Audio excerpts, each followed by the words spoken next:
Tell us, what do these comments mean for policy? Do they tell us anything about the short term? Because what we've got here is a piece from Andrew Bailey talking about how the exit from extraordinary policy would be enacted, but it doesn't necessarily mean he thinks the time to do that is now. Hi, Anna. No, that's exactly right. I mean, we're at the point now where probably you'd think that the bank may be talking about even adding more stimulus before they start to wind down.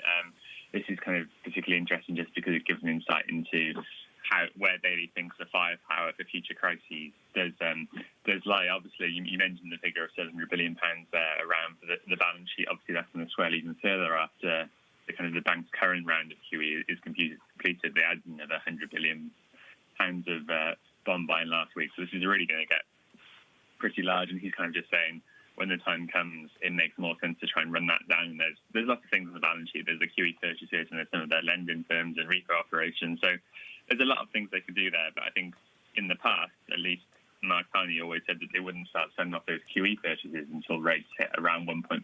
And I mean, looking at the situation now, that's quite a long way off, you'd say. So I guess one of the takeaways is this means that we can probably expect rates themselves to stay low for quite some time to come. Central bankers often use their independence as cover for making moves like this, even if they're not politically popular. And Bailey says it's important to keep that independence, right?